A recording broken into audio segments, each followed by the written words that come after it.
बिस्मिल्लाहिर्रहमानिर्रहीम। अस्सलाम वालेकुम। आप देख रहे हैं मेरा चैनल मैथ विद नूर। आज का हमारा टॉपिक है eigen value and eigen vector. Topic start करने से पहले आपसे रिक्वेस्ट है, चैनल को सब्सक्राइब कर दिया करें और वीडियो को शेयर कर दिया करें। आइए स्टार्ट करते हैं। आइगन वैल्यू और आइगन वेक्टर, हमारा टॉपिक का नेम है आइगन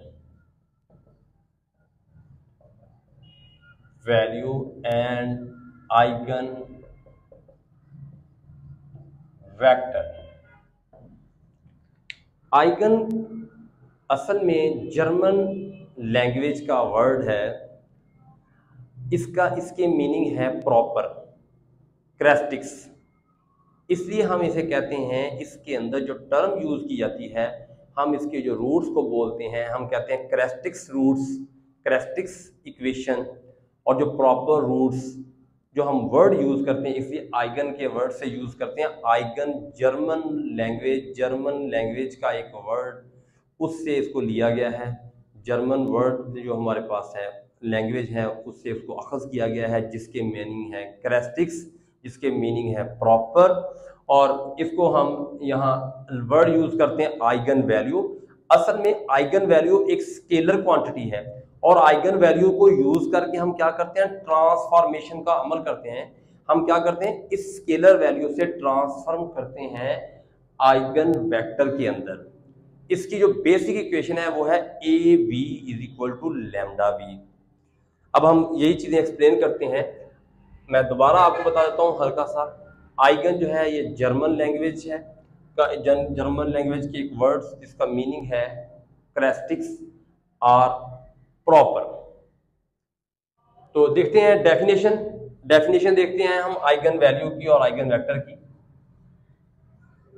डेफिनेशन में हमारे पास क्या है, हमारे पास है, हम सबसे पहले लेट कर लेते हैं एक मैट्रिक्स n बाय n। यानी जब भी हमने काम n बाय n का मतलब है हमने स्क्वायर मैट्रिक्स में काम करना है। किस में काम करना है? स्क्वायर मैट्रिक्स में। If A is an n by n matrix, the scalar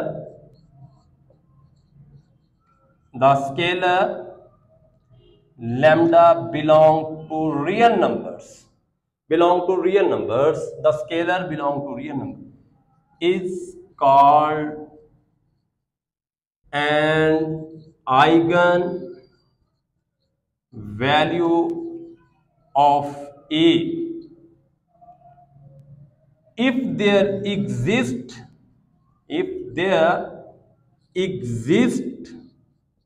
a non-zero column vector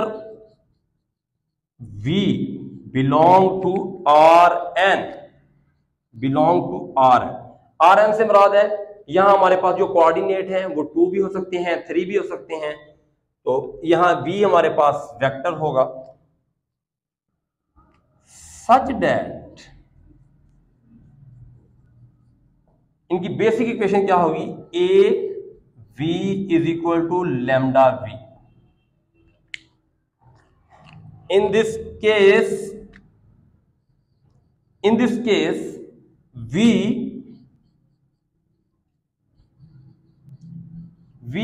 is a eigen vector of A corresponding to lambda। ये हमारे पास इसकी बेसिक डेफिनेशन है। टू फाइंड द, अब हम इसकी कैरेक्टरिस्टिक्स इक्वेशन को देखते हैं, जिसे हम बोलते हैं आइगन के वर्ड से। आइगन के वर्ड का मीनिंग ही कैरेक्टरिस्टिक्स है, प्रॉपर है। तो इसमें जो टर्म जो है, हम उसी टर्म के लिहाज से हम कहते हैं कैरेक्टरिस्टिक्स टर्म्स, प्रॉपर टर्म्स। इस वजह से हम आइगन वैल्यू स्केलर्स को हम यूज करके उसको ट्रांसफॉर्म करते हैं किस में? आइगन वेक्टर में। स्केलर वैल्यू फाइंड करते हैं और स्केलर वैल्यू से हम क्या फाइंड करते हैं? आइगन वेक्टर फाइंड करते हैं। यही देखना है कि आइगन वेक्टर कैसे फाइंड किया जाता है। अब कंडीशन ये है for eigen value, eigen value के लिए आपका, आइगन वैल्यू के लिए आपका जो मैट्रिक्स है फॉर आइगन वैल्यू, आपका ये वाली जो इक्वेशन थी, जो रिलेशन है, इसको रीराइट कर सकते हैं। फॉर आइगन वैल्यू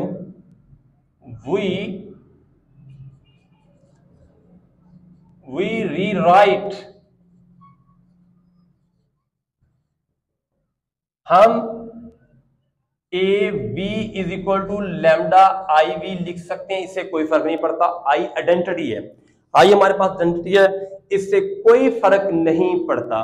अगर मैं इसको इस तरफ ले जाऊं तो ऐसे लिख सकता हूं lambda I minus A B is equal to 0, ऐसे लिख सकते हैं। इन दोनों में कॉमन क्या है?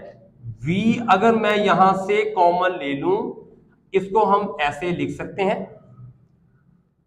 ये हमारे पास क्या है? ये हमारे पास आइगन जो है कैरेक्टरिस्टिक्स इक्वेशंस हैं आइगन वैल्यू के लिए।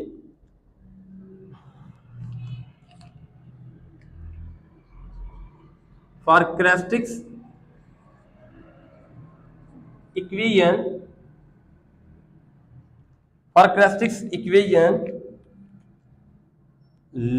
Determinant lambda I minus A is equal to 0। ये हमारे पास कैरेक्टरिस्टिक्स इक्वेशन है जो हम यूज किया करेंगे क्वेश्चन में लैम्डा की वैल्यू फाइंड करने के लिए, स्केलर की वैल्यू फाइंड करने के लिए ये कैरेक्टरिस्टिक्स इक्वेशन को हम यूज करेंगे। मैं अगेन इसको एक्सप्लेन कर देता हूं, फिर हम कंटिन्यू करते हैं एग्जाम्पल के साथ। तो आज की हमारी डेफिनेशन, आज का हमारा वर्क ये है कि आइगन वैल्यू और आइगन वेक्टर क्या है। आइगन का मीनिंग, आइगन जर्मन लैंग्वेज से लिया गया वर्ड है और जिसका मीनिंग है प्रॉपर और कैरेक्टरिस्टिक्स। इस वजह से ही हम ये वर्ड जो कैरेक्टरिस्टिक्स इक्वेशन, कैरेक्टरिस्टिक्स रूट्स और ये जो बात करते हैं वो आइगन के वर्ड की वजह से है। अगर आइगन के साथ वैल्यूज को, वैल्यू का वर्ड अटैच करते हैं तो इसके अंदर हम स्केलर्स वैल्यू इस्तेमाल करते हैं और स्केलर वैल्यू से हम फाइंड करने के बाद पहले हम लैम्डा, यहाँ स्केलर वैल्यू फाइंड करते हैं। स्केलर वैल्यूज फाइंड करने के बाद हम क्या काम करते हैं, इससे हम आइगन वेक्टर फाइंड करते हैं और इन दोनों आइगन वैल्यू और आइगन वेक्टर के दरमियान जो रिलेशन है, बेसिक इक्वेशन का आपस में रिलेशन है, वो है A B is equal to lambda B. In this case V is a eigenvector of A corresponding to lambda. और हमारे पास आइगन वैल्यू के लिए हम इसी इक्वेशन को रीराइट ऐसे कर सकते हैं, आई यूज कर सकते हैं और यहां से हम ये आइगन वेक्टर के लिए इक्वेशन यूज करते हैं। और इसको फाइंड करने के लिए पहले आइगन वैल्यू का पता होना चाहिए। आइगन वैल्यू फाइंड करने के लिए फिर हम पहले कैरेक्टरिस्टिक्स इक्वेशन यूज करते हैं। कैरेक्टरिस्टिक्स इक्वेशन में क्या काम करते हैं कि हमारा जो सॉल्यूशन है वो नॉन ट्रिवियल होता है। नॉन ट्रिवियल मतलब, इस नॉन ट्रिवियल मीन सिंगुलर यानी इस सारी वैल्यूज का अगर डिटरमिनेंट लें तो वो किसके बराबर होता है, 0 के। और यहां से हम लैम्डा की वैल्यू फाइंड करेंगे, वो कहलाएगी आइगन वैल्यू और उससे हम मजीद आइगन वेक्टर फाइंड करेंगे। उम्मीद है ये बेसिक डेफिनेशन और ये चीज समझ आई होगी और इसको मैं मजीद नेक्स्ट वीडियो के अंदर क्वेश्चन से और एग्जाम्पल से हम आपको समझाएंगे और मोटिवेट करेंगे कि आइगन वैल्यू और आइगन वेक्टर कैसे फाइंड किया जाता है। रट्टा लगाने की बिल्कुल जरूरत नहीं है, बहुत इजी है। मैं आपको फिर बताऊंगा, फिर आपको इंशाल्लाह एक्सप्लेन करूंगा क्वेश्चन के साथ साथ कि पहले आइगन वैल्यू कैसे फाइंड करते हैं, फिर उस आइगन वैल्यू के साथ हम आइगन वेक्टर कैसे बनाते हैं, उसके बारे में हम बात करेंगे। तो आपने याद रखना है कि आइगन जर्मन लैंग्वेज का वर्ड है और जिसके मैनी प्रॉपर हैं और कैरेक्टरिस्टिक्स के हैं, इसलिए कैरेक्टरिस्टिक्स रूट्स फाइंड करते हैं। इसके अंदर आइगन वैल्यू पहले कैरेक्टरिस्टिक्स रूट्स फाइंड करते हैं कैरेक्टरिस्टिक्स इक्वेशन के अंदर से और रूट्स फाइंड करने के बाद फिर हम आइगन वेक्टर फाइंड करेंगे। उम्मीद है आपको ये वीडियो बड़ी पसंद आई होगी। चैनल को लाइक करें, शेयर करें, सब्सक्राइब कर दें। अल्लाह हाफिज।